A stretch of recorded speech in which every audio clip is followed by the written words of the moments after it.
Guys அனைவருக்கும் good evening. ஏன்னா இப்போ வந்து சாயந்தரமாயிடுச்சு. டைம் வந்து பார்த்தீங்கன்னா 3 மணிக்கு மேலே ஆயிடுச்சு. தண்ணுக்குட்டி வந்து ஸ்கூல் முடிஞ்சு வர டைம். ஸோ அதனால் வந்து இப்போ இருந்தே வேலை செஞ்சாதே 1 மணி நேரம் ஆகும் நான் வேலையை முடிக்க. அதனால் வந்து இன்றைக்கி வந்து சோனு வாடா, வெயில் அடிக்கிறது சுட போகுது கால், இந்தா வண்டியில் உட்காந்துக்கோ. அதனால் சரி இந்த உருளைக்கிழங்க வச்சு ஏதாவது டிஷ் பண்ணி கொடுப்போம் பாப்பா அவங்களுக்கு. ஏன்னா வந்து கடையில் மேக்ஸிமம் வந்து வாங்கி கொடுக்க வேணும் அப்படின்ட்டு இருக்குது. ஏன்னா அவங்களுக்கு உடம்பு முடியாமல் போயிடுது. அதனால் வந்துட்டு சரின்ட்டு நம்ம வீட்டிலேயே வந்து அன்றைக்கி சந்தையில் வந்து உருளைக்கிழங்கு நிறையா வாங்கிட்டு வந்தேன். ஸோ அதை வச்சுட்டு எதாவது பண்ணலான்னு சொல்லி நான் வந்து அவ்வளோ பிரமாதெல்லாம் சமைக்க மாட்டேன். ஓரளவுக்கு நமக்கு வந்து தெரியும், சாப்பிட்ற அளவுக்கு இருக்கும், அவ்வளோதான். அவ்வளோ டேஸ்ட்டாலாம் இருக்காது. ஸோ எப்படி வருதுன்னு தெரியல, பட் இருந்தாலும் எப்படி இருந்தாலும் நம்ம குழந்தைகள் வந்து நம்ம சமையல் பண்ணதை சாப்பிட்டுக்கணும். ஸோ அதனால் வந்துட்டு இன்றைக்கி வந்து பண்ணிவிட்டு எப்படி இருக்குன்னு சொல்லிட்டு நான் வந்து வீடியோ போடுறேன். நீங்களும் ட்ரை பண்ணி பாருங்க, ஓகேவா? சரி, ஓகே, உங்கள் விருப்பம். பட் இருந்தாலும் நான் எப்படி செய்கிறேன்னு சொல்லிட்டு நீங்கள் பாருங்கள்.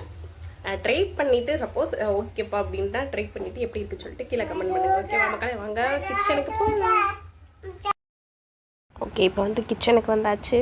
நெக்ஸ்ட் வந்து நான் வந்து உருளைக்கிழங்கு எடுத்துக்கிட்டேன். நான் ஒரு 5 உருளைக்கிழங்கு எடுத்திருக்கேன். இதை வந்து நல்லா வாஷ் பண்ணிவிட்டு நீட்டமாக இந்த மாதிரி வந்து கட் பண்ணிக்கோங்க. ரொம்ப தடிமனாக இல்லாமலும் ரொம்ப லேஸாக இருக்கும்ல அந்த மாதிரி இல்லாமலும் நார்மலாக அந்த மாதிரி கட் பண்ணிக்கோங்க. எனக்கு தெரிஞ்ச அளவுக்கு நான் கட் பண்ணிட்டேன். ஏன்னா ஒரு சில பேர் அப்படி நேராக வெட்டுவாங்க, பட் எனக்கு தெரில. ஸோ அதனால் நான் வந்து இந்த மாதிரி வெட்டிட்டு நான் வந்து ஜில்லுன்னு இருக்கும்ல, ஐஸ் வாட்டர் இருக்கும்ல, அதை வந்து நான் வந்து ஊற்றி வச்சுட்டேன். இது கொஞ்சம் நேரம் வந்து ஊறட்டும். அதுக்கடுத்து வந்து நம்ம இதுக்கு தேவையான வந்து அந்த மாவு ரெடி பண்ணிக்கிடுவோம். அதனடிக்கு இது கொஞ்சம் நேரம் ஊறட்டும்.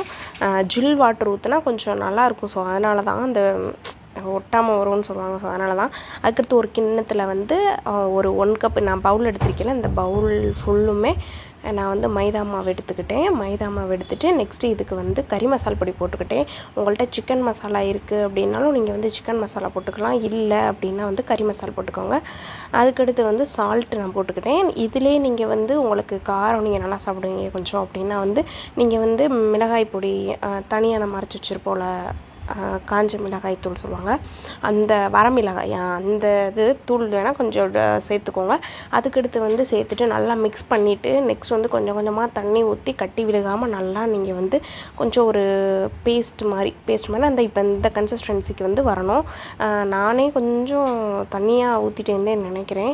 ஸோ பட் இருந்தாலும் பார்ப்போம் எப்படி வருது அப்படின்ட்டு. இதை விட கொஞ்சம் கட்டியாக இருந்தால் தான் அப்போ நம்ம முக்கி எடுக்கிறப்ப வந்து கொஞ்சம் கரெக்டாக இருக்கும். இல்லாட்டி ஏன்னா உருளைக்கிழங்கு நம்ம கழுவி வச்சுருக்கனால அதுலேருந்து கொஞ்சம் வாட்டர் விழுவல. அதனால் நெக்ஸ்ட் வந்து இன்னொரு மாவு வந்து ரெடி பண்ணிக்கிட்டேன். இது வந்து என்ன அப்படின்னு பார்த்தீங்கன்னா, அதை வந்து முக்கி இந்த மாவில் வந்து தொட்டு நம்ம பண்ணுறப்ப வந்து அந்த KFC சிக்கன் நம்ம சாப்பிட்ருக்கோம்ல, அது மாதிரி KFC உருளைக்கிழங்குன்னு வச்சுக்கோங்க. ஓகேவா? நல்லாயிருக்கும், சூப்பராக இருக்கும். நீங்கள் டேஸ்ட் பண்ணி பாருங்கள். பட்டு மெத்தடெல்லாம் கரெக்டு. ஸோ எப்படி இருக்குதுன்னு நீங்களும் செக் பண்ணி பார்த்துட்டு எனக்கு சொல்லுங்கள். ஓகேவா? நான் வந்து இதில் வந்து மைதா மாவு அதே கப்பில் 1 கப் எடுத்துகிட்டு நெக்ஸ்ட் வந்து இதில் வந்து மிளகாய்த்தூள் இருக்குல்ல, அது 1 டீஸ்பூன், கொஞ்சம் உப்பு போட்டு நல்லா பெரட்டி மட்டும் தண்ணி எதுவும் சேர்க்க தேவையில்லை, இல்லாட்டி பிசுன்னு ஆயிரும். இதில் நம்ம சேர்க்கக்கூடாது. ஸோ இதை வந்து நல்லா பெரட்டி வச்சாச்சு. நெக்ஸ்ட் வந்து நல்லா இந்த உருளைக்கிழங்கு வந்து நல்லா நம்ம வந்து ஒரே ஒரு தடவை வாஷ் பண்ணிவிட்டு அப்படியே வந்துட்டு நல்லா தொடச்சி எடுத்துடணும் துணி வச்சு. ஏன்னா இதில் இருக்க தண்ணி வந்து அதில் சேர்ந்துச்சுன்னா இன்னும் தண்ணியாகி உருளைக்கிழங்குல ஒட்டாது. அந்த நம்ம கலக்கி வச்சுருக்க அந்த மைதா வந்து ஒட்டாது. ஸோ அதனால தான் இப்போ வந்து நான் வந்து ஒன்றா நீங்கள் போட்டாலும் சரி, இல்லை மொத்தமாக போட்டு ஒன்றா நீங்கள் எடுத்து வந்து ஒன்றா எடுத்தால் நான் கொஞ்சம் வேலைப்பாடு தான். பட் வந்து ஒன்றா எடுத்து அந்த மைதா நம்ம எடுத்து வச்சுருக்கோம்ல, அதில் வந்து ஒன்றா ஒட்டி அப்படி நீங்கள் வந்து எடுத்து எண்ணெய் வடச்சட்டியில் எண்ணெய் நல்லா ஹீட் பண்ணி எண்ணெய் ஹீட் ஆனோன்னா நீங்கள் வந்து போட்டுருங்க. இல்லை அப்படின்னா ஒன்றா எடுத்து தட்டில் மொத்தமாக வச்சுட்டு நீங்கள் போட்டிங்க அப்படின்னா கொஞ்சம் வேலைப்பாடு இல்லாமல் இருக்கும். ஸோ அதனால் நான் உங்களுக்கு செஞ்சு காமிக்கிறதுக்காக கொஞ்சம் மட்டும் நான் எடுத்து செஞ்சுட்டு நான் அதுக்கடுத்து வந்து நான் அப்படி தான் செஞ்சேன். மொத்தமாக எல்லாத்தையும் எடுத்து ஒன்றா தொட்டு தட்டில் ஃபுல்லும் வச்சுட்டு அப்போ மொத்தமாக போட்டு நான் எடுத்துகிட்டு அப்போ வேலைப்பாடு இல்லாமல் இருக்கும். ஆனால் டேஸ்ட்டாக இருக்கும். ஏன்னா நம்ம வந்து வெளியே வாங்கி சாப்பிட்ற எண்ணெய் பிள்ளைகளுக்கு வாங்கி கொடுக்குறோம், அது வந்து எப்படி எண்ணெயில் வந்து யூஸ் பண்ணுறாங்கன்னு தெரில.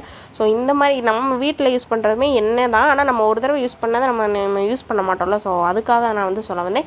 இப்போ வந்து பார்த்தீங்க அப்படின்னா இந்த மாவில் வந்து நீங்கள் தொட்டு நீங்கள் வந்து எடுத்து போகிறப்ப இன்னும் நல்லாயிருக்கும். ஏதோ எனக்கு தெரிஞ்ச டிஷ்ஷெல்லாம் உங்களுக்கு வந்து தெரிஞ்சதில் நான் வந்து சொல்லித்தரேன். நீங்கள் வந்து நல்லா இல்லையான்னு சொல்லி கீழே கமெண்ட் பண்ணுங்கள். நெக்ஸ்ட் வந்து பார்த்தீங்க அப்படின்னா நல்லா எண்ணெய் ஹீட் ஆனோடனே ஒன்றா நான் போட்டு எடுக்க ஆரம்பிச்சிட்டேன். ஸோ எப்படி வருது என்ன இது நம்ம பார்ப்போம். ஓகேவா? ஆனால் டேஸ்ட் வைஸ் பார்க்குறப்ப நல்லா தான் இருக்கும்னு நினைக்கிறேன்.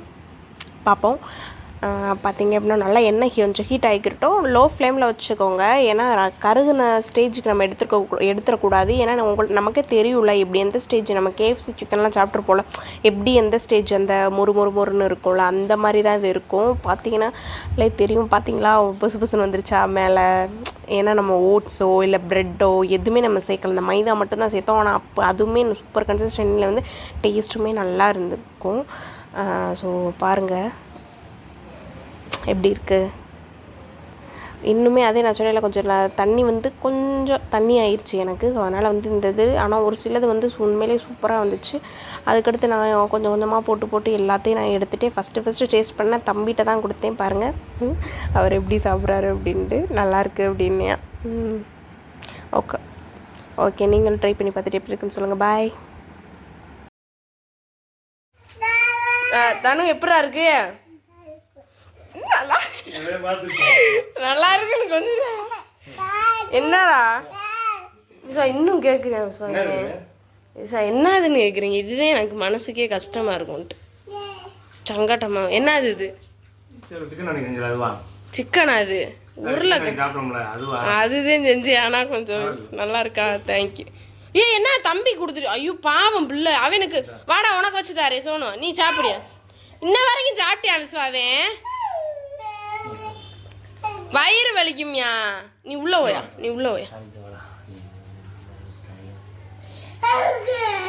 பாருங்க இன்ன வரையும் சாப்பிட்டு